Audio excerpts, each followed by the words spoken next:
গতকাল 25 জুলাই সকাল থেকে বিভিন্ন সোশ্যাল মিডিয়াতে ইউটিউবেতে একটি ভিডিও প্রচার করা হয়েছে খুবই নোংরা ধরনের, যেখানে স্ত্রী পুরুষ চরিত্র দেখা যাচ্ছে। তাদের মধ্যে যে পুরুষ চরিত্র তার সঙ্গে আমার নাম যুক্ত করার চেষ্টা হচ্ছে। ভিডিও ঠিক কি ভুল তৈরি করা কিনা, কোন চরিত্র কারা করেছে আমরা কিছু জানি না, কিন্তু এর দ্বারা আমার ব্যক্তি চরিত্রকে হনন করার, আমার ব্যক্তি ইমেজকে ধ্বংস করার এটা খুব প্রচেষ্টা হয়েছে।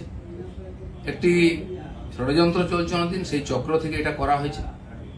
সেই জন্য আমার মনে হয়েছে যে এটার সত্য সামনে আসা উচিত এবং যারা এই চক্রান্ত করছে তাদেরকে আইনের সামনে আনা উচিত। আমি পুলিশের সাইবার ক্রাইমেতে সর্বোচ্চ অফিসেতে আমার তরফ থেকে কমপ্লেন করেছি যাতে এই তদন্ত করা হয় এবং যারা এই চক্রান্তে যুক্ত তাদেরকে এক্সপোজ করে আইনের সামনে আনে, আইনের দ্বারা সাজা দেওয়া হয়। আমি অপেক্ষা করছি পুলিশ কি করে। আর রাজনীতি এটা নতুন নয়, এ ধরনের চক্রান্ত চলতেই থাকে। অনেক বড় বড় নেতাদের, বড় বড় মানুষদের বিরুদ্ধে এই ধরনের চক্রান্ত হয়। এটা হচ্ছে শেষ অস্ত্র প্রয়োগ করে তাকে শেষ করে। আমাদের পার্টি তো 5-6 বছর আগে বেশ কয়েকজন নেতার বিরুদ্ধে একজন মহিলাকে দিয়ে বলানো হয়েছিল। তার মধ্যে আরএসএস এর প্রচারক ছিলেন এবং পার্টির উচ্চ নেতৃত্ব ছিলেন। তিনি সোজা বলে দিলেন যে যে লোকেরা আমার সঙ্গে দেখা করেছে তারা আমাকে রেপ করেছে। তার উপরে পুলিশি কার্যবাহী হয়, কোর্ট কাছে, তারপরে শেষ চাপা পড়ে যায়। ইদানিংকালে সন্ন্যাসী দীপ্ত মহারাজের ব্যাপারে এরকম হয়েছে। 12 বছর আগে কোনো মহিলা নাকি তার দ্বারা তার উপরে অত্যাচার করেছেন, তিনি এসে স্টেটমেন্ট দিয়ে দেন, সে নিয়ে বিরাট চর্চা হচ্ছে।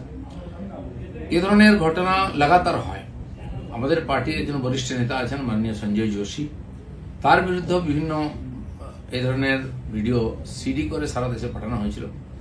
অনেক এটা নিয়ে আলোচনা হয়, পরে যখন ফরেন্সিক টেস্ট হয় দেখা গেল সেটা ফেক ছিল। সেই জন্য আমার ব্যক্তিগতভাবে যেহেতু আমাকেই আক্রমণ করা, বদনাম করার চেষ্টা হচ্ছে, আমি পুলিশের কাছে, আইনের কাছে গেছি। আমি দেখতে চাই পুলিশ কি করে এই ধরনের চক্রান্তে, কারণ এর তো কারোর বিরুদ্ধে লড়াই করা সম্ভব নেই ভাবে। টাকা পয়সা দিয়ে চক্রান্ত করে যে কোনো মানুষকে যে কোনো সময় বদনাম করার চেষ্টা হচ্ছে। তো সেই চেষ্টার বিরুদ্ধে আইন আদালত একমাত্র আমাদের রাস্তা। আমি আইনের কাছে গেছি, লিখিতভাবে বিভিন্ন লিঙ্ককে সেখানে আমি পাঠিয়েছি যে যারা যারা এটা নিয়ে ইচ্ছাকৃতভাবে আমাকে বদনাম করার চেষ্টা করেছে তাদের বিরুদ্ধে ব্যবস্থা হোক। দাদা, এইটা কি রাজনীতি তো নোংরামি দিয়ে হয়, কিন্তু কত নোংরামি হবে, কত নিচে নামতে পারবে। পশ্চিমবাংলার রাজনীতিকে বারবার কলুষিত করার চেষ্টা হচ্ছে। আমরা যারা সাধারণ কর্মী হিসেবে সাধারণ মানুষের সঙ্গে থাকি, আমিও 40-42 বছর ধরে সামাজিক জীবনে কাজ করছি। আর্থিকভাবে আমাকে কেউ বদনাম করতে পারেনি। অন্যান্য অনেকবার কমপ্লেন আনা হয়েছে, আমি তার জবাব দিয়েছি। এই লড়াইটাও আমার ব্যক্তিগত লড়াই, আমি পার্টিকে মধ্যে ইনভলভ করিনি। এই লড়াইটা আমি লড়ছি। আমি জানি না রাজনীতি কত নিচে নামবে, সেই জন্য এই চক্রান্তের যে রহস্য সেটা উদ্ঘাটিত হওয়া উচিত।